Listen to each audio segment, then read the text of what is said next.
in Teja Hospital. We are going to discuss the diagnosis, investigations and management of anemia today.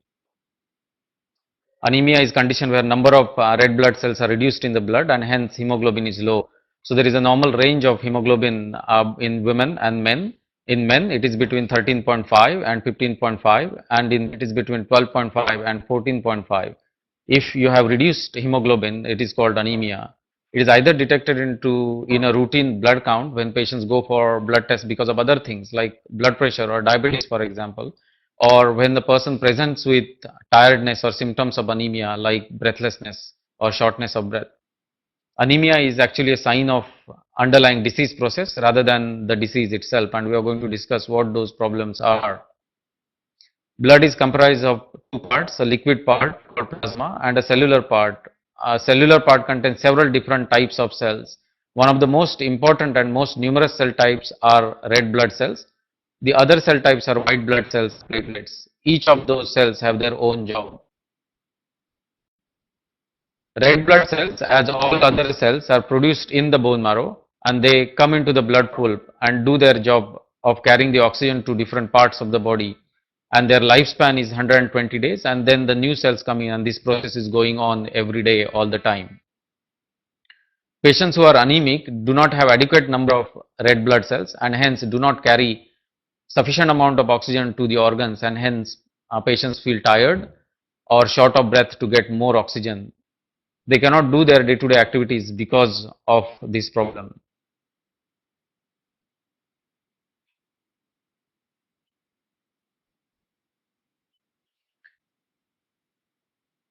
Having the correct number of red blood cells, in other words, correct number of red blood cells being produced from the bone marrow, and prevention of anemia, hence prevention of reduced blood count, requires a cooperation between kidneys, bone marrow and nutrients that are necessary for producing red cells.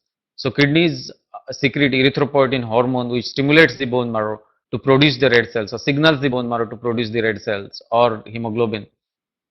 Then if bone marrow is functioning well, it produces the red cells based on whether it is rich in nutrients like iron, vitamin B12, folate, etc.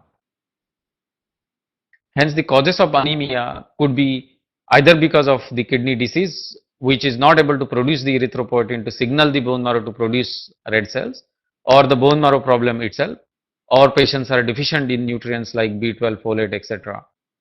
Or rarely anemia is because the bone marrow is producing adequate number of red cells but they are destroyed when they come into the blood pool, and those are called hemolytic disorders.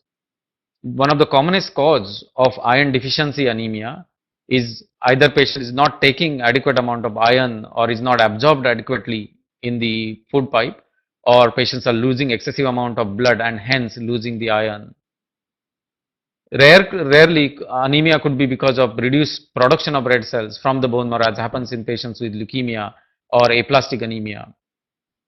And increased destruction of red cells is seen in blood in hemolytic disorders, and there are treatments available for those conditions. When we investigate anemia, we do complete blood count which tells us the figures of all different cells and the relationship to each other in the blood, and generally you will get idea about cause of anemia, for example iron deficiency anemia, by looking at the blood count.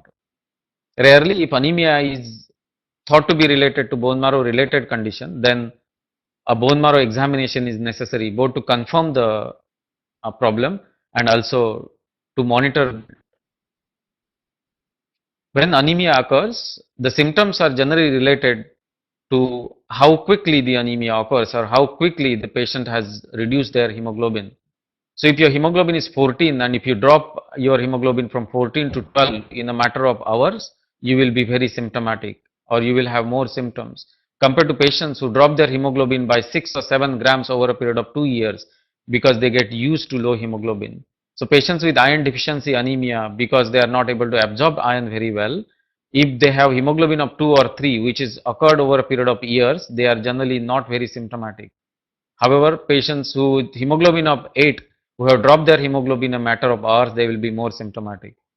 Hence, while questioning about anemia, we always ask how acute the onset of anemia is. We'll also look at the previous blood count to get the idea of the severity of the anemia, at the same time how quickly patient has reduced their hemoglobin. And we also look for any overt blood loss which could be a source of anemia.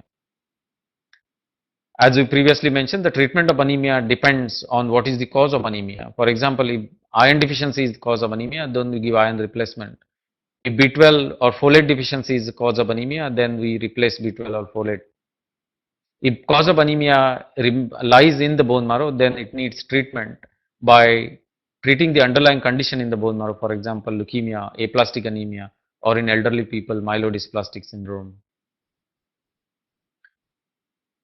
If bone marrow is involved, as we discussed, patient need treatment, sometimes requiring admissions within the hospital as well. In elderly patients, the investigations for anemia particularly needs to be very thorough to rule out conditions like myelodysplastic syndrome, and the treatments are available for all those conditions as well. Conditions like acute leukemia, aplastic anemias are serious and need intensive treatment in the hospital. I'll also discuss prevention of anemia. One of the commonest cause of anemia that we see in the hospital setting or in a OPD setting is iron deficiency anemia. And we suggest patients to take iron-rich diet in addition to giving them iron supplements. So iron-rich diets are beetroot, dates, jaggery, raisins, kidney beans, red meat for those people who eat a non-vegetarian diet.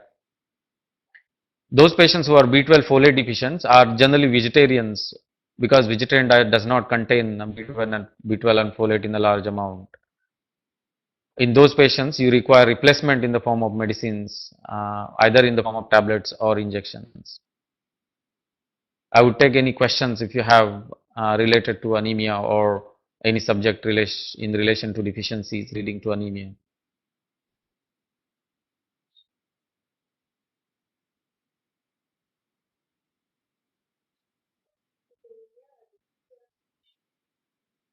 It is actually a condition, it's not a disease by itself. So there is underlying process going on. For example, a elderly patient developing bleeding from gastrointestinal tract or from food pipe or from piles, for example, where he is every day losing blood and hence becomes anemic. So he comes to a hematology clinic or to a doctor, you see that he has anemia, and what you are looking for is underlying cause for anemia. So it's not a disease per se, it's a manifestation of an underlying problem.